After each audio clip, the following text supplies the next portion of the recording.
Alors bonjour, mon nom est Karine Côté. Je suis psychologue et professeure-chercheur en psychologie à l'Université du Québec à Chicoutimi, au département des sciences de la santé. Plusieurs de mes travaux de recherche portent sur la prostitution pour mieux connaître et mieux aider les personnes qui offrent des services sexuels ou qui sont à risque de le faire. Et donc, je travaille avec des personnes qui font des services sexuels, mais aussi avec des tables de concertation, des organismes communautaires et différents types d'établissements comme des écoles et des DPJ. Depuis quelques semaines, je reçois plusieurs questions sur la prostitution dans le contexte actuel de la COVID-19. Donc, l'objectif de cette capsule, c'est de répondre aux trois principales questions qui nous ont été adressées jusqu'à présent. C'est-à-dire, est-ce que la COVID-19 a une influence sur le phénomène de la prostitution? Est-ce que la COVID-19 a une influence sur les personnes qui font de la prostitution? Et est-ce qu'il existe des ressources d'aide pour les personnes qui sont dans la prostitution, si jamais elles en ressentent le besoin? Pour commencer, peut-être préciser que la prostitution, c'est généralement défini comme étant un échange d'actes sexuels ou de services sexuels contre rétribution. En d'autres termes, c'est le fait d'avoir un acte sexuel, peu importe lequel, en échange de quelque chose qui est habituellement de l'argent, mais qui pourrait être autre chose comme de la drogue, un endroit où dormir, un endroit où habiter, un repas, des transports ou bien des vêtements. Évidemment, les services sexuels peuvent être sous différentes formes. Ça peut être des relations sexuelles, des massages érotiques ou sensuels, des danses érotiques ou des services d'escorte. Alors, la première question, est-ce que la COVID-19 a une influence sur le phénomène de la prostitution? Et la réponse, c'est oui. Évidemment, on n'a pas de données scientifiques qui nous permettent encore de mesurer l'ampleur et tous les impacts possibles de la COVID-19 sur la prostitution. Par exemple, au moment de faire la présente capsule, on n'a pas d'études rigoureuses qui nous permettent de dire combien de personnes qui faisaient des services sexuels continuent et combien ont arrêté ou diminué depuis la COVID-19. Et on ne sait pas non plus combien de clients continuent d'avoir recours à des services sexuels et combien ont tout simplement arrêté. Mais il y a des choses qu'on sait. Et ces choses-là nous suggèrent que la COVID-19 a effectivement affecté la prostitution ici et ailleurs. D'abord, l'histoire nous apprend que la prostitution s'est toujours adaptée en fonction des changements sociaux, des changements économiques, politiques et légaux. Par exemple, les études démontrent que lors de guerres, de conflits ou de crises humanitaires, et ça pour différentes raisons, la prostitution peut vraiment augmenter de façon considérable. Un autre exemple, quand on a fermé les bordels au Canada, les personnes qui y travaillaient n'ont pas arrêté d'offrir les services sexuels. Elles se sont tout simplement retrouvées à offrir leurs services sexuels sur la rue. Actuellement, c'est assez clair que la COVID-19 amène des changements à différents niveaux de la société et par conséquent, la prostitution actuelle s'adapte aussi et elle change. Les données nous suggèrent que l'offre et la demande ont changé et elle aurait changé de deux façons principales. Premièrement, l'offre et la demande ont diminué et deuxièmement, certaines façons d'offrir les services sexuels ont changé. Peut-être un peu plus de détails concernant l'offre et la demande qui a diminué. Bien, évidemment, afin de lutter contre la COVID-19 et favoriser la distanciation sociale, on sait bien que seuls les services essentiels se poursuivent.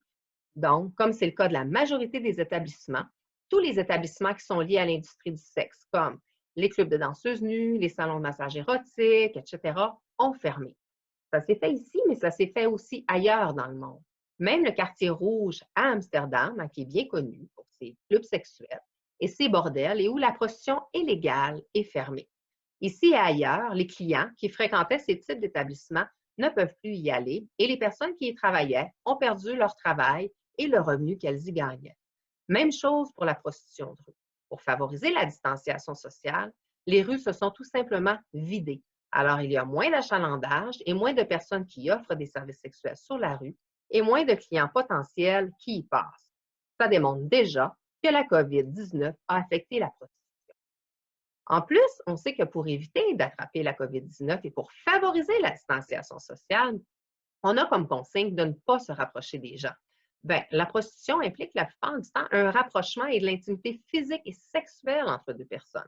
Donc, avec raison, les personnes qui font les services sexuels et les clients ont peur de l'attraper. Comme on l'a dit tantôt, on n'a pas d'études avec des chiffres détaillés, mais on a quand même des données qui ont été médiatisées et des données qui ont été procurées par certains organismes ici et ailleurs dans le monde et des données plus informelles, comme des témoignages de personnes qui font des services sexuels. Et ces données-là nous montrent que plusieurs personnes qui font habituellement des services sexuels ont décidé d'arrêter complètement de faire des services sexuels. D'autres auraient aimé continuer, et ont essayé de continuer. Mais malheureusement, il y a un manque de clients. Plusieurs clients ont annulé leur rendez-vous et ne sollicitent plus leurs services. Donc, certains ont diminué et d'autres ont dû complètement arrêter. Et on le dit, les services, la façon d'offrir les services sexuels ont changé. Donc, on a des témoignages qui montrent que pour maintenir un certain revenu, tout en tentant de diminuer le risque d'attraper la COVID-19, certaines personnes ont dû adapter leurs services sexuels. Certaines personnes vont volontairement limiter le nombre de clients ou garder juste leurs clients réguliers. D'autres vont éviter d'embrasser, par exemple, vu que le virus se retrouve dans les gouttelettes de salive, entre autres. D'autres vont offrir plus de services à distance en mettant l'accès sur le visuel, comme en faisant des danses érotiques ou en faisant des gestes ou des actes sexuels sans se toucher. Et d'autres ont migré des services en virtuel, comme avec des services de sexcam. Tout ça nous démontre qu'effectivement, la COVID-19 a affecté la prostitution. Maintenant, est-ce que la COVID-19 a eu une influence directe sur les personnes qui font de la prostitution? Bien, la réponse, c'est oui. Plusieurs études démontrent que les pandémies, comme l'Ebola ou le VIH-Sida, ont affecté et rendu encore plus vulnérables les personnes qui sont déjà considérées comme vulnérables, comme c'est le cas des personnes dans la prostitution, et en particulier les femmes et les filles, qui représentent, comme on le sait, la majorité des personnes impliquées dans l'industrie du sexe. Donc, il y a tout lieu de croire que c'est également le cas pour le moment avec la COVID-19. Et je vais vous donner quelques exemples. Bon, on l'a dit tantôt, la COVID-19 a provoqué des pertes de revenus. Donc, on n'a pas de données exactes, mais on a des organismes communautaires, gouvernementaux, ici et ailleurs dans le monde, qui ont rapporté que le nombre de demandes d'aide financière de la part de personnes dans la prostitution a beaucoup augmenté et que les personnes leur rapportent ne plus avoir d'argent pour vivre. Évidemment qu'on a beaucoup de témoignages qui vont dans le même sens. En plus, les personnes qui font des services sexuels n'ont souvent pas le droit aux prestations d'urgence émises par les gouvernements. J'encourage quand même les personnes qui font des services sexuels et qui ont des soucis financiers ces temps-ci à contacter les organismes d'aide dont je vais vous parler tantôt, car certains organismes ont accès à de l'argent d'urgence pour aider et ces organismes-là aussi vont pouvoir vous aider à évaluer si vous êtes éligible à ces prestations. Deuxièmement, quand on n'a plus de revenus, eh bien, ça implique d'avoir de la misère à répondre à ses besoins de base. Manque d'argent pour manger, manque d'argent pour nourrir les enfants, plus capable de payer le loyer, l'électricité, augmentation des dettes, possibilité de devenir sans-abri, etc. Plusieurs études démontrent qu'une proportion importante des personnes qui font des services sexuels avaient déjà de la misère à répondre à leurs besoins de base bien avant la COVID. Alors, des contextes comme la COVID-19, ça vient donc empirer leur situation déjà précaire. Pour survivre et répondre aux besoins de base ou pour répondre à des besoins spécifiques de consommation, par exemple, certaines personnes auraient diminué grandement leur prix ou certaines personnes accepteraient de faire des actes sexuels qu'elles refusent habituellement de faire, comme avoir des pratiques sexuelles moins sécuritaires, sans condom, par exemple. D'autres auraient même demandé à leurs clients de leur donner de l'argent en avance, avec une promesse de leur donner du sexe plus tard, quand la COVID-19 serait finie. Habituellement, comme le démontrent plusieurs études sur les épidémies, les personnes qui offrent des services sexuels sont souvent aussi plus à risque d'attraper ou de transmettre le virus. Donc, on n'a pas de données actuelles concernant directement les taux de transmission de la COVID-19 chez les personnes qui font des services sexuels. Mais comme la prostitution implique habituellement une proximité entre deux personnes et que cette proximité, de façon évidente, ne respecte pas la distance recommandée sécuritaire de 2 mètres pour ne pas attraper la COVID-19, évidemment que les personnes qui offrent des services sexuels en vrai sont plus à risque de l'attraper et de transmettre aussi.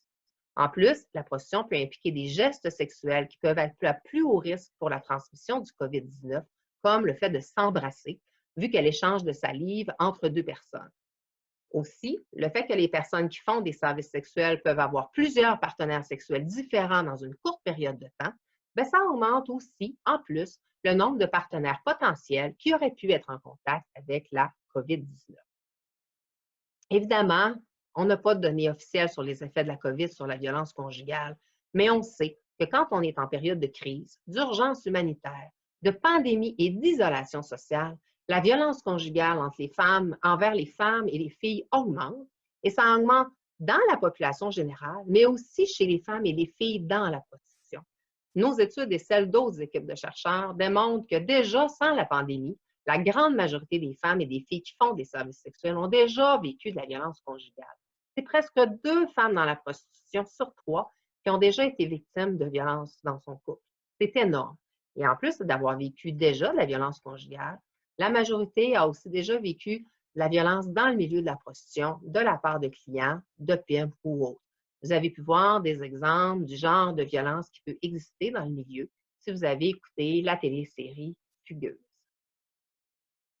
Enfin, durant la pandémie, les personnes qui offrent des services sexuels sont aussi plus à risque que leur santé psychologique aille moins bien, pour plusieurs raisons. Enfin, est-ce qu'il existe des ressources d'aide pour les personnes qui sont dans la prostitution si jamais elles en ressentaient le besoin? La réponse, c'est oui.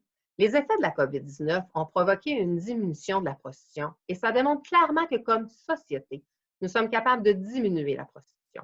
Avec l'adoption de la loi C-36 en décembre 2014, il est illégal au Canada d'être un client et le Canada criminalise donc maintenant l'achat de services sexuels et la communication dans le but d'acheter des services sexuels et ça, peu importe l'endroit où on communique.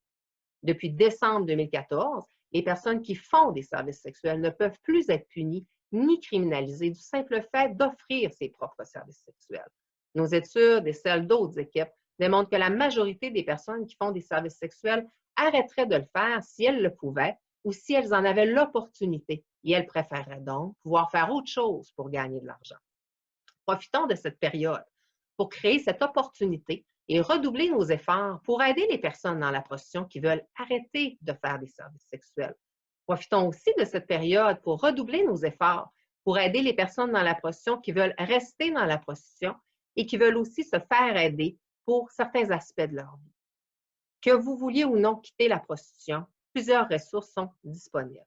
Je vais vous présenter un document sur lequel j'écris le nom et les coordonnées de plusieurs ressources. Je vais mettre le document en commentaire si jamais vous voulez le garder ou le partager. N'hésitez pas à aller contacter ces ressources et à encourager les personnes que vous connaissez à les contacter. Je travaille avec plusieurs de ces ressources depuis plusieurs années et je peux vous dire que les intervenants qui y travaillent sont vraiment des personnes exceptionnelles, compétentes, professionnelles et sans jugement et qui vont respecter les choix que vous allez faire dans les différents aspects de votre vie. Alors, je vais vous partager ça.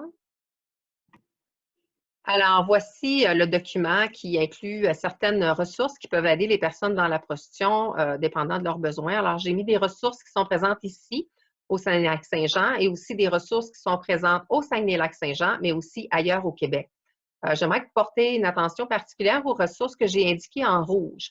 Donc, le CALAX, la maison ISA, qui est donc un centre d'aide et de lutte contre les agressions à caractère sexuel et la violence faite aux femmes. Comme les autres CALAX, elle aide et accompagne les victimes d'agressions sexuelles. Je tenais à préciser que le CALAX de la maison ISA au Saguenay a aussi développé une expertise auprès des femmes et des filles dans la prostitution. La maison ISA peut donc être une excellente porte d'entrée pour l'aide et les services pour les femmes et les filles qui font des services sexuels. En tout temps, en cette période de COVID-19 et aussi en dehors de cette période particulièrement difficile, la maison ISA peut vous apporter un support psychologique, une écoute, vous aider à évaluer vos besoins d'argent, de logement, vous aider à remplir les formulaires et vérifier aussi si vous êtes éligible au montant d'aide d'urgence des gouvernements, etc. Et évidemment, de vous diriger vers les autres ressources si jamais vous en avez besoin. Il y a d'autres ressources dans la région qui peuvent aussi vous être aidantes, comme le CALAX entre elles ou Lac-Saint-Jean, les CAVAX, travail de rue, les maisons d'hébergement pour femmes en difficulté ou victimes de violences, Centre féminin, la Chambrée, la maison d'hébergement et la Passerelle. Et évidemment, dans la région, nous avons, depuis la COVID-19, une clinique juridique gratuite pour toutes les questions qui sont relatives au droit familial et du travail. Donc, si vous avez des questions concernant la garde des enfants et l'accès aux enfants, vous pouvez contacter gratuitement cette clinique-là. À Montréal, il existe aussi une concertation des luttes contre l'exploitation sexuelle, communément appelée la CLÉ, qui a développé aussi une expertise particulière auprès des femmes et des filles dans la prostitution. Alors, si vous êtes sur le territoire de Montréal, n'hésitez pas d'avoir recours à cette excellente ressource. Évidemment, les numéros habituels concernant les urgences 911, Info Santé, Tel Jeune, Jeunesse Écoute, Interligne, Ligne Agression sexuelle, Tel Aide, Centre de prévention du suicide, SOS grossesse, SOS violence conjugale, sont toutes des ressources qui sont actuellement considérées comme étant des services essentiels et donc qui peuvent vous être utiles en ces temps difficiles de la COVID-19. Alors, j'espère que cette capsule a pu répondre à l'ensemble de vos questions Et n'hésitez pas, si vous avez d'autres questions ou des commentaires, de les inscrire sous la capsule et je vais faire mon possible pour tenter d'y répondre du mieux que je peux. Merci beaucoup.